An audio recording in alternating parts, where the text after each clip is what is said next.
নমস্কার সবাইকে, আমি Meenakshi Khurana Saha, psychologist, psychotherapist, hypnotherapist এবং রিগ্রেশন থেরাপিস্ট। আমার চেম্বারে হিলিং মাইন্ডসে বেশ অনেক রকম ক্লায়েন্টস আমাকে ডিল করতে হয়। তার মধ্যে একটা বড় গ্রুপ হচ্ছে বাবা মারা, যারা ভীষণভাবে দুশ্চিন্তায় ভোগে যে তার ছেলে মেয়ে তার কথা মোটেও শুনছে না। আজকে ভাবলাম যে এটা বোধহয় কমন প্রবলেম বেশ অনেক প্যারেন্টসের কাছে, তাই জন্য এটা নিয়ে একটু ডিসকাস করি, তাতে হয়তো আপনাদের কিছুটা লাভ হতে পারে। যখন দেখছেন যে বাচ্চা কথা শুনছে না, আগে বুঝতে হবে যে কোন বয়সে বাচ্চা জেনারেলি কথা শুনতে চায় না বা কম শোনে। বাচ্চাকে দেখবেন যে যখন বাচ্চা টডলার, মানে একদম প্রি স্কুল এজ, 2 বছর 3 বছর, তখন বাচ্চার একটু কথা না শোনার টেন্ডেন্সি বাড়বে। সেটা কিন্তু ডেভেলপমেন্টালি অ্যাপ্রোপ্রিয়েট এবং বুঝতে হবে যে এই সময় বাচ্চা পুরোটা নিজের জীবনে যা সে দেখতে পাচ্ছে পুরোটা সে এক্সপ্লোর করতে চায়। তার এখন সামনে অনেক নতুন নতুন জিনিস সে চিনতে পারছে, বুঝতে পারছে, এবং তাই সেইগুলোর প্রতি তার আকৃষ্ট হওয়ার চান্সেস বেড়ে যাচ্ছে। হেন্স আপনি কিছু বললে সে হয়তো সেই সময়টা পাত্তা দিল না। তো এই সময়টাকে টেরিবল 2ও বলা হয়, এবং দেখা হয় যে এই বয়সে বাচ্চারা কথা মোটে শুনতে চায় না। দ্বিতীয় সময়, যেটা আর একটা টাইম যেই সময় বাবা মা খুব স্ট্রাগল করে, সেটা হচ্ছে যখন বাচ্চা অ্যাডোলেসেন্সে আছে।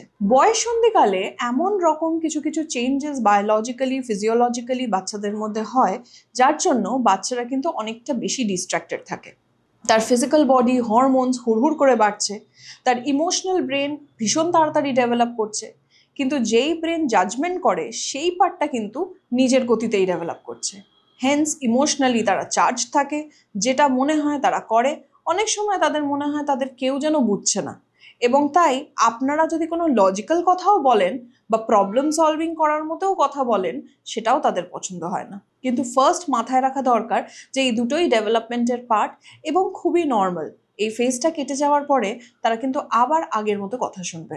জেনারেলি বাচ্চারা কোন সময় কথা শোনে না? দেখা যায় যে যেই বাবা মা ভীষণভাবে পানিশ করে, ভীষণ ক্রিটিসাইজ করে, সব কথাতে নিজের মতটা আগে দেয় এবং চেষ্টা করে নিজের মতটাই রাখার, বাচ্চার কথা খুব একটা শুনতে চায় না, সেই সময় কিন্তু সেই বাচ্চারা সবচেয়ে বেশি বিদ্রোহ করে। আবার অনেক সময় দেখা যায় যে যেই বাবা বা মা এমনভাবে ইনস্ট্রাকশনটা দিচ্ছে যেটা ভীষণ কঠিন, বা একসঙ্গে অনেক কথা বলে দিচ্ছে, বাচ্চা হয়তো তার ছোট মাথায় বুঝতেই পারে না যে কোনটা করতে হবে আর কোনটা করতে হবে না। এছাড়া আবার কিছু কিছু রোগ আছে, কিছু কিছু কন্ডিশন আছে যেখানে বাচ্চার কিন্তু ইনহেরেন্ট কিছু প্রবলেম থাকে, তার জন্য বাচ্চা কথা শুনতে মোটে চায় না। সেটা অটিজম হতে পারে, এডিএইচডি হতে পারে, আমরা অলরেডি এগুলো নিয়ে বিস্তারিত ডিসকাশন আগেও করেছি। কন্ডাক্ট ডিসঅর্ডারে অনেক সময় দেখা যায় বাচ্চা কিছুতেই কথা শুনতে চায় না এবং প্যাথোলজিক্যালি শুনতে চায় না। এছাড়া ওডিডি, অপোজিশনালি ডিফাইন্ড ডিসঅর্ডার, যেখানে বাচ্চা উল্টোটাই করবে, যা আপনি বলবেন তার উল্টোটাই করতে সে বেশি পছন্দ করে। এই ধরনের সিচুয়েশন যদি থাকে তাহলে অফকোর্স তার ট্রিটমেন্ট দরকার, সেইগুলো ট্রিটমেন্ট করে বাচ্চা কিছুটা ইমপ্রুভ করে। কিন্তু এই প্রবলেমগুলো যদি না থাকে, তাহলে আপনি কিভাবে বাড়ি থেকে বাচ্চাকে এই নিজের কাজটা করানো বা নিজের কথাটা শোনানো জায়গায় যেতে পারেন? প্রথম হচ্ছে, বাচ্চার সঙ্গে আই লেভেল রেখে কথা বলুন, আই টু আই কন্ট্যাক্ট রেখে কথা বলুন। যখন ইনস্ট্রাকশন দিচ্ছেন সেটা শর্টে দিন, অনেক কথা একসঙ্গে বলবেন না। 3 নম্বর হচ্ছে যে যেটা বলবেন, যেটা করাতে চান আপনি, সেইটা বলুন, রাদার কি করবে না সেটাই বেশি জোর দেওয়া, তাতে কিন্তু বাচ্চা বেশি কনফিউজড হয়। 4 নম্বর হচ্ছে গলা নামিয়ে নর্মাল ভয়েসে বোঝান। 5 নম্বর, পেশেন্স রাখুন।